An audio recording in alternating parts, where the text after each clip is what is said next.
ஊரில் திருவிழா அப்போ டெக்கரேஷன்லாம் பண்ணியிருக்காங்க. ஃபுல்லாக சவுண்டு, நல்லா சவுண்டோடு அழகாக தெருவெல்லாம் வந்து லைட்டு போட்டு கொடி கம்பம் நட்டு வச்சுருந்தாங்க. அம்மன் வீதி உலா வர சொல்ல வந்து வெளிச்சமாக இருக்கணும்னு குடத்தில் வந்து அம்மனை வந்து அலங்காரம் பண்ணி அதை தலையில் தூக்கின்னு வருவாங்க. பத்தாங்காப்பு கட்டியிருந்தாங்க. வெள்ளிக்கிழமை 3வது வாரம் எங்கள் ஊரில் பத்தாங்காப்போ தீமிதி திருவிழா பண்ணுவாங்க. அதுக்கு பத்தாங்காப்பு 10 நாளுக்கு முன்னாடி 10 நாளும் எங்கள் ஊர் இப்படி தான் ஜெகஜோதியாக அழகாக இருக்கும். அம்மன் திருவிழா அவ்வளோ கிராண்டாக பண்ணுவாங்க. மலையம்பாக்கத்தில் இருக்கிற எங்கள் ஊர். இதெல்லாம் அம்மன் வராங்க. அம்மன் வந்து தேரில் வந்து வைப்பாங்க. அதுக்கு முன்னாடி வந்து அம்மன் மாதிரி அலங்காரம் பண்ணி திருநங்கைகள் வந்துருந்தாங்க. அவங்க நம்பருங்க. திருநங்கைகள் வந்து அம்மன் பாட்டு போட்டு டிஜேலாம் போட்டு டான்ஸ் ஆடிட்டு அழகாக தான் வந்துருக்காங்க. பாருங்கள்,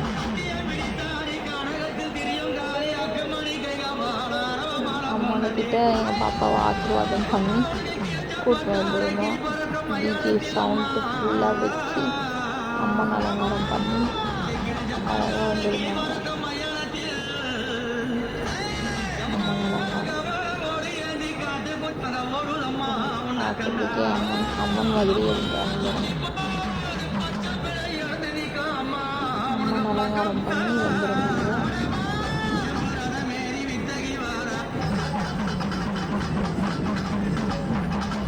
ஃபுல்லாக இவங்க அம்மன் அலங்காரத்தோடு போகிறாங்க.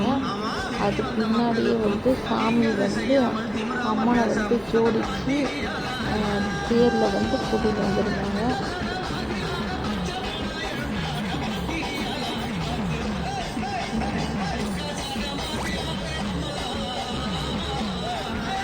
பின்னாடியே வந்து தேர் எடுத்து போகிறாங்க. அம்மன்